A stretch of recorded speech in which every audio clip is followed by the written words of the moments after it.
All right, and welcome to tonight's episode of the Sports Insiders. I'm the sniper himself, and this is the sports agent himself, Sean Russey. You are tuning into us live on the Sideline Sports Network. Some of you from JBS's LinkedIn, some of you maybe from his X account, and then also some of you from the YouTube account, the Sideline Sports YouTube account. Just know that you can follow Sideline Sports on all of the great platforms. We're on Facebook as well as Instagram, TikTok. We have the 2 4 special on TikTok, and of course, we're on X as well. Also, tune into some of our great shows and great programming. We will be in the Bay Area next week covering Super Bowl week for Super Bowl 60. So stay tuned for material out there. We will be going live with interviews and other great activities from around the area throughout the week. So before we get started, Sean, how you doing, man? No, everything's going good, man. How are you? Mm, pretty good, pretty good. So, let's see. Not going to be a long show. Just wanted to touch on the NFL coaching hires for the 2026 season. So, first one, after 18 years in Baltimore, John Harbaugh and the Ravens organization parted ways. And it was almost immediately he was swept up by the New York Giants. The Giants have hired John Harbaugh. Harbaugh is getting adjusted to being down there thus far. He did have a conversation with quarterback Jackson Dart, and after the conversation with him, Harbaugh reported that he was ready to run through a wall. So he can't wait to get started. But Sean, your thoughts on the hire of John Harbaugh? Yeah, it's funny. It's almost more like Harbaugh was hiring teams on this one, especially given his status. Yeah. It was even said he only did virtual interviews with everybody except for the Giants, who got the only in-person interview. And they Pretty much. wrapped up the deal, on the same, within the same visit. However many days he was in New York for, who knows? But they wrapped it up, and you could see the similarities, between Dart and a young Lamar. But obviously, he's well known not only for what he's done with Lamar, but the defenses he's had for 18 years. And Hmm. the Giants, honestly, if you look at them on the roster, the best side of the ball right now is their defense. Pretty much. So I think you brought in a guy, even though you've got a young quarterback, he's dealt with a young quarterback before in a similar play style. So he's not going to have to change necessarily what he had going in Baltimore. And it may be more about just having the backs adjust to what Dart can now be allowed to do under in Harbaugh's system. Um, Cam Scatterbo, I don't think is going to necessarily lose running touches, but he's not going to be running as straight ahead. I think as you're going to see more options in RPO now from the Giants than you had under Dable. Yeah. Yeah. Absolutely. And you know what? Yeah, I think that what they need to do, because you got to figure, right, you've got a pretty young core on offense.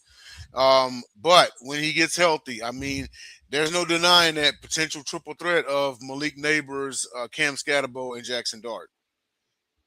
No, if that's the Giants had the injury bug bad. Neighbors went down early, and Scatterbo went down after he kind of popped off the page there. So hopefully they can both come back healthy and at a good form. But both are going down from injuries that usually takes half a year to start seeing that form again. So we'll see how that affects the team overall as they get started. Yeah, yeah, yeah, absolutely. And you know what?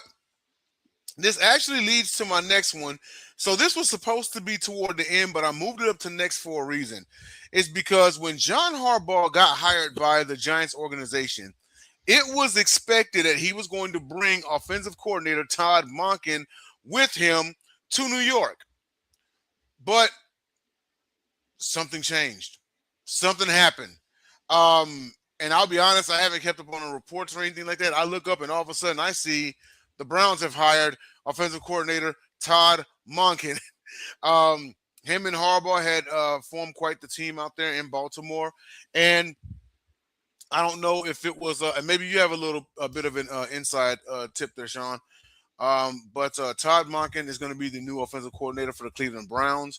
We all know this man loves his mobile quarterbacks, and he's got Deshaun Watson and Shadur Sanders to play with, to work with. Yeah, he's been always respected for what he's done, not only as a running backs coach, a quarterbacks coach, and OC, but he's been around for almost 3 decades and never given a head coaching opportunity. I'm not saying there's reasons that he hasn't, but um, usually there's reasons that OCs sometimes just struggle as head coaches. I mean, just look at Josh McDaniels. He's just better off as an OC. No different than Norv Turner. He was just better as a defensive coordinator. Mhm. Um, some of these guys just aren't fit for the lead role. And we'll talk about one that I think may not be fit for that role here in a minute.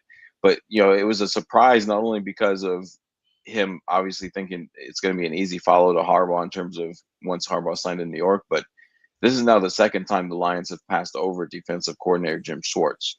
Yeah, And if you look at the way that team played for him defensively over the last 6, 7 years, they've obviously he's still got the locker room 6, 7 years in, which is tough to do.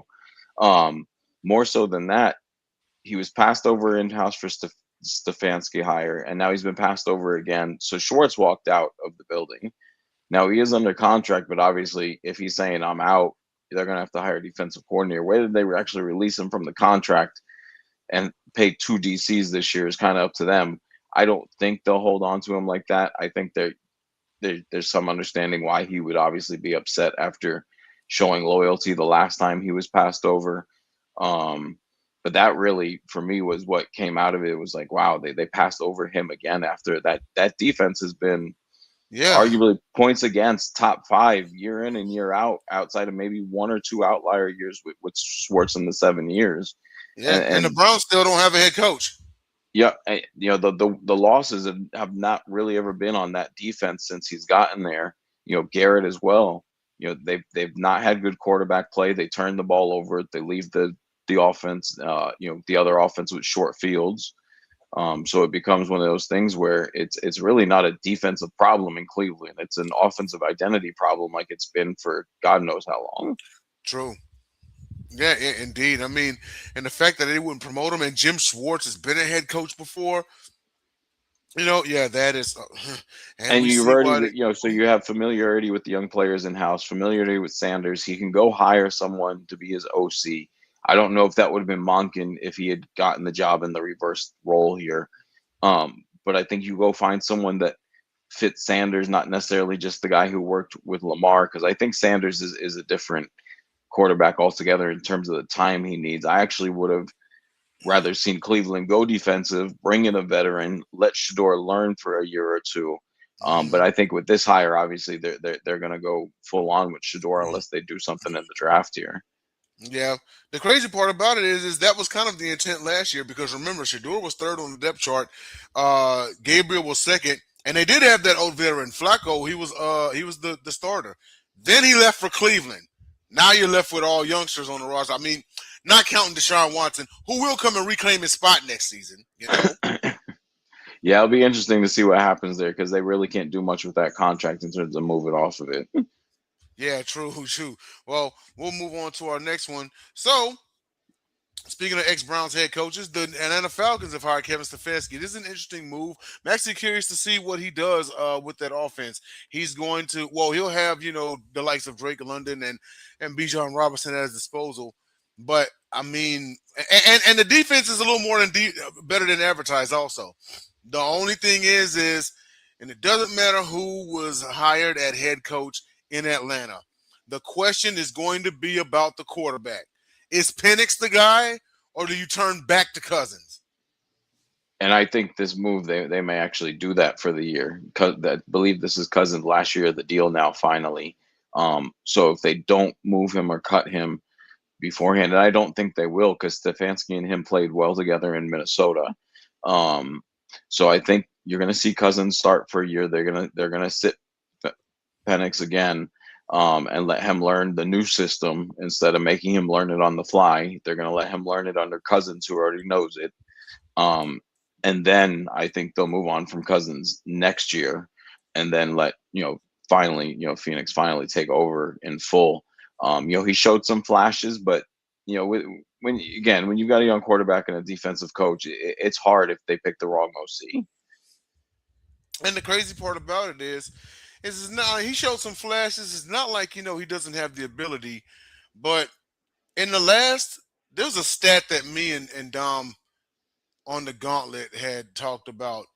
In the last 8 seasons between college and pro, Michael Penix has had a season-ending injury 5 times. Yeah, he's not made it through. He seems to be on that. I'll get you 10 to 12, but don't expect 17. Yeah, pretty much. Well, moving on to our next one. I really like this hire also, even though as a Texans fan, he's coming to my division, but I've always liked him. Robert Sala headed to the Tennessee Titans as the new head coach. He's getting a brand new shot at life at being a head coach. Once again, I do not hold his time against him at the Jets. This time with him at the Jets against them because the Jets are a poverty franchise. They're terrible, and they haven't made the playoffs since I was still in the military, and I've been out for 10 years. So I would say my take on Robert Saleh down there, they still have a decent defense. They're going to have to get Cam Ward some weapons. Now, I like the two-man punch of Tony Pollard and Tajay Spears in the backfield, but they got to get that man some receivers. Yeah, no, I agree. So the only reason I don't like Salah taking this job is because I feel it's too similar to what he ran into in New York. The quarterback was in place; he didn't get to choose him. Same thing here. Quarterback's in place. He's a defensive guy. Ward needs a lot of work. I would have rather seen him wait out and possibly take the Arizona job, maybe even Baltimore, based on who they hired. Um, I don't think he would have been in the running for Pittsburgh because of what's going on there. Same with Buffalo. I could have seen him being in the running for Cleveland, but again, a job I wouldn't have taken as a defensive guy. So it'd be interesting to see who he brings in as OC, to help Cam Ward out. But yeah, and also who follows him. 3 to 5 guys. I know Bryce Huff was one of them. An interior lineman was another. But 3 to 5 guys from the Jets followed him from the Jets to the Niners. It'll be interesting to see because most of those guys were on 1 years. If those guys follow him from the Niners to the Titans. Yeah, yeah, absolutely. They, I mean, of course, there is a lot of things to turn around with that organization. But the silver lining around that cloud is it ain't the Jets. Right. So Yeah. yeah, sure they have a quarterback in place. I mean, this is your number one overall. You know what I mean? He is gonna be the man in Tennessee. Cam showed flashes last year. I really like his ability. The thing is we have to see how Cam Ward is with actual weapons around him. He's throwing to nobody's a wide receiver pretty much. Yeah, and Ridley got hurt, pretty, I believe, around week 6 to 8 range, and he was pretty much inefficient after he even came back late in the season. So he was really he was dealing with other youngsters that were growing with him. They don't have a great offensive line right now. The running game was still solid despite that. So we'll see what happens. Like I said, Salah needs a solid play caller in there behind him. You don't want Salah having to do too much other than fourth down decisions, really. Okay. Yeah. Absolutely. Hold on. I have to let's see because they have Matt LaFleur. Um, okay. So I went on ahead and made a correction. So the Miami Dolphins have hired um the former Packers defensive coordinator Jeff Haley. First gig as a head coach. Do you like the hire? Yeah, I mean, I think this is something where the management there wants a little control over the quarterback. So you bring in a defensive guy who's gonna, probably just nod and say yes to whoever you want to bring in, whether it's draft or free agency. But OC wise as well, you're gonna have a quarterback competition there. Now, Miami didn't clean house defensively like they were expected at the trade deadline, so he's got some pieces to work with, Right. and he's done really well in Green Bay even before the acquisition of Parsons. So, as a defender, I'd definitely be excited for the hire. As an offensive guy, obviously, you're waiting to see who that OC is going to be, just to see what kind of system you're going to have to see adjust to, because the Mike McDaniel system obviously comes out of the Kyle Shanahan tree and the Sean McVay tree. You're not going to get probably someone out of that tree in there for this next hire. So it'll be interesting to see, who the OC ends up being. Yeah. Yeah. Uh, yeah. He. Excuse me. He was around. He was around when Jair Alexander was pretty healthy, wasn't he? Yeah, no, I mean, Packers had always had solid secondaries under him, and like I said, even without superstars, he generated pass rushes, and I believe if we go back and look at his full length term with Lafleur, I think he's got the same record. They missed the playoffs the one time. Okay. Okay, then. Yeah. Well, it's they're starting all over, and then also the biggest question is going to be what's going to happen with Tua. You know, Yeah, are they going to and bill it's him? really for Tua, it's like Alex Smith syndrome. You've had 19 OCs at this point. You've also got injury concerns, and it's more serious as Alex was only dealing with knee issues at the time, and that was before Alex even broke his leg.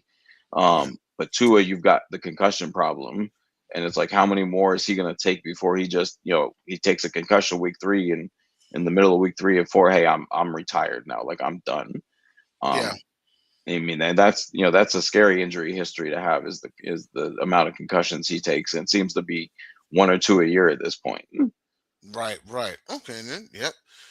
Well, and I was I was actually doing. I was counting up the years back here. And let's see, there's been one. Okay, so Jesse Minter is going to be the third head coach after since Chuck Noll, and they're fourth in the last 40 something seasons. So they hired Jesse Minter. Jesse Minter was the Los Angeles Chargers former defensive coordinator. Wait, no, I'm sorry. Um, wait, I'm sorry. Hold on, timeout. I did that all wrong. Jesse Minter went to the Ravens. Okay, hold on one second. Let's correct that. All right. So he's the guy that's replacing Harbaugh. Ravens hired Jesse Minter, who was the former Los Angeles Chargers defensive coordinator. And your thoughts about that? Yeah, I mean, I think this was an easy one for the Ravens after losing Harbaugh. Stick with um, defense, even though the defense was a little, you know, not their usual selves last year. They still have the same pieces in place, and Mm-hmm. Minter runs a similar, high zone, single zone system that in terms of bringing the safeties down that Harbaugh likes to run. So Mm-hmm. it's going to be an easy transition defensively. Again, it's kind of like these last three hires. It really depends who his OC is going to be. Okay.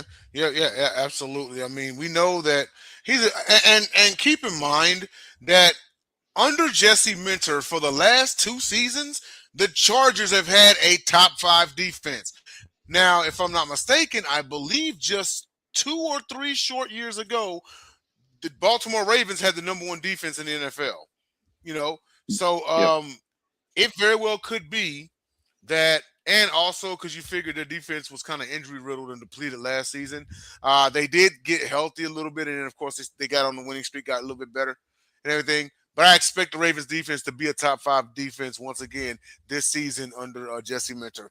So now, all right, fourth head coach in the last 40 something years.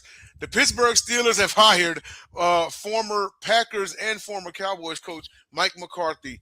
I actually, believe it or not, like this hire. You figure, 3, 4 years with the Dallas Cowboys, and several of those seasons they won 12 games. They just couldn't get past the divisional round because it's the Cowboys. Um, now, it is unknown currently if Aaron Rodgers will return for another season, but this will see a reuniting between him and the man who developed him, Mike McCarthy. Your thoughts on this? Yeah, so it's funny to see them go this way, but I can see why they did it, especially even if it's only for a year or two. And I'm sure McCarthy's not planning to be there for 5 years, given his age already.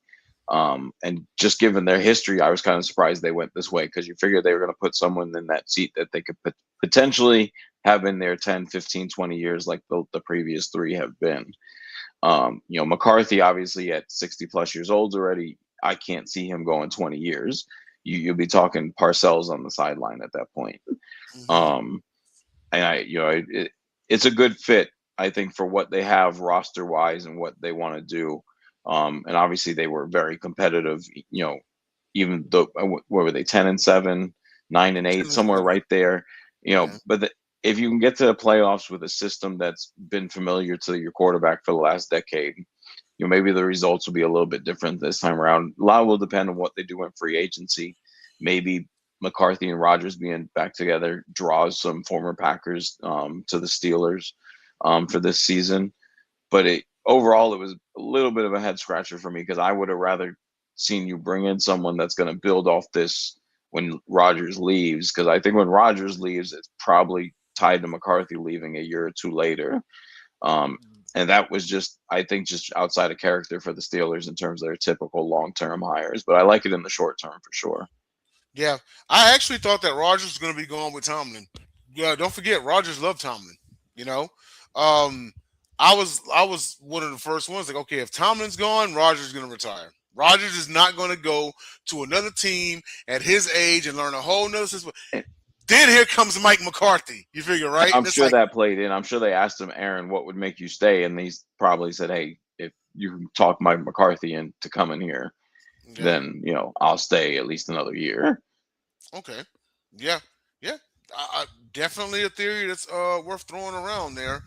It is familiar territory. He did win a ring with McCarthy, so you have that. And you also kind of figure, well, they are the division champions. They're going into the next season, the reigning division champions. And you kind of figure, well, oh man, the Bengals have no defense at all. Okay. Now the Ravens may be coming back with a vengeance next year. You kind of figure that's the only team maybe standing in your way, because the Browns are the Browns, and we don't know what they're gonna. Even though we have a feeling as to what they're gonna be, we don't know what they're gonna be on paper. Spiritually, we kind of have a feeling of what they're gonna be. So I mean, you kind of got one team standing in your way, just like this past season, and you beat them. It took a missed field goal, but you beat them.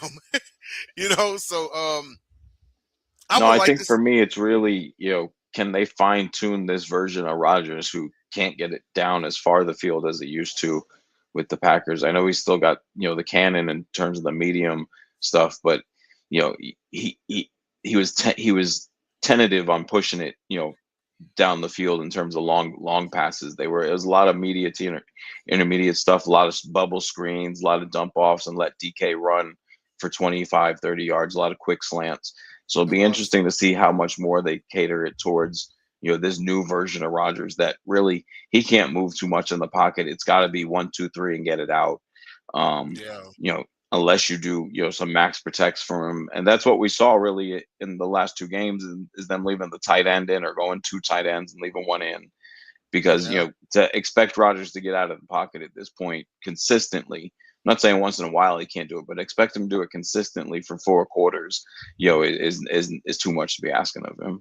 It is. I mean, I'm not doubting that Rodgers can still put it down the field. If you're going off of the wild card game, okay, he didn't really throw it deep against the Texans, but have you seen the Texans secondary?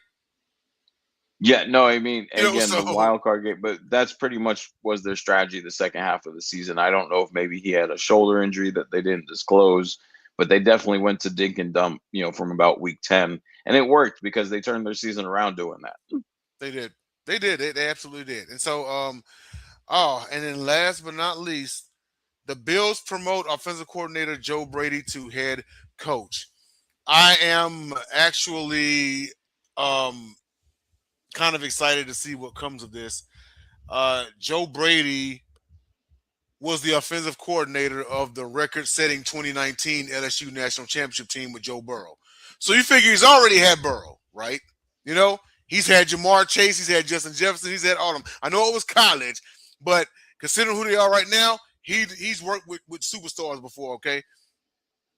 And then now, okay, so he's kind of been with Josh Allen, but now he's going to be the lead dog. This is what I am actually going to be curious about is can they get Josh Allen a true number one receiver? You figure they had arguably the best two-man punch at tight end in football with Dalton Kincaid and Dawson Knox, right? You know, you have this thing. I understand that they don't have a number one receiver, but you can't say that Josh Allen did not have help. James Cook won the rushing crown. If that's not help, I don't know what is. Right, right. And I just wonder, what age bracket they'll be able to land that receiver in with their cap situation. Like, will they be able to trade for an AJ Brown? Could they possibly sign a Mike Evans, who seems to be on his way out of Tampa? Um, but the cap situation there isn't going to let them go like sign a 27-year-old wide receiver to a max deal. Unfortunately, the thing I worry about here is this to me says they didn't really want to fire McDermott, but you had to do it because he hasn't gotten them past a certain stage in the playoffs, and there was no Mahomes this year. There was no Burrow in your way this year. So everybody really felt like, okay, Allen's the best quarterback in the playoffs. He should at least make it to the Super Bowl. Um, but I think this is a way to say we're going to give this whole system one more shot. Yeah, and I really think it's a 1 year deal. If the Bills fail again, I think we'll come back next Coach's Black Monday, and you'll be talking about Joe Brady being fired. Um, but I'm with you. They have to fix that wide receiver room. Keon Coleman ends up being a bust to this point. Um, they got rid of Gabe Davis, who really, they ended up bringing back, and he thrives in that system. So it'll be interesting to see what Brady does with him. But do they end up getting like a Stephon Diggs, who maybe, let go out in New England because all their young guys have really developed this season? Do they need to hold on to Diggs at this point? And that would be a return to Buffalo for him. You really wonder if are they just going to get a veteran guy who's going to be able to demand some coverage, but is not really going to stretch the field, or you're going to be able to go get someone in that younger bracket who could stretch the field for you. Obviously, AJ Brown could still do that for you, but to the other extent, the other two that were mentioned, not so much. Those would be more, Mike Evans, possession type guys that you could just, count on that they're not going to drop third down passes. Yeah, indeed. And they as far as who would be coming out, I mean, you figure isn't one of the Ohio State receivers coming out this year for the draft? I mean, if I'm Buffalo, I'm probably trading up to get him. Yeah, it'll be interesting to see how aggressive they are because they obviously have their first rounder. I believe they have their second rounder as well. And with some teams in the first round already thinking about coming back because of what quarterbacks are going to be not available at their pick, I wouldn't even be surprised to see Buffalo maybe do something a little early and then move up again on draft day. Yeah. Yeah, I mean, you got to stack up. I mean, you're gonna have to do it now more than ever because, well, you said it. They lost in the divisional round, so now they got to start a whole nother season Yeah, over. I'm not sure that Ohio State kid lasts to number 29. I think they're at right now, or 28 is where they're going to pick at, somewhere in there. Yeah, Um, but I don't think he's going to get into that 25 to 32 range. So you definitely have to move up a little bit. you do have to move up, indeed. All right, well, hey everyone, that's our show for today. Thank you for tuning in to the Sports Insiders, and we will tune in to Top Rope Talk on Monday. We're going to have a hold on a second. I'll be I'll be in the Bay Area. I just thought about that. We might we normally I'm gonna have to talk it over with you, Sean. We normally don't stream on the weekends, but we might do a Saturday night, quick recap. Okay, I was going to say it wraps at 5 unless you want to do Sunday before or after the no the I we're fly out off this early week. Sunday. I I was gonna fly say out early Sunday. Yeah. no football. I got you. But yeah, let me know what you want to do. Talk, hit Jacob too in the group chat. See what he wants to do. Yeah.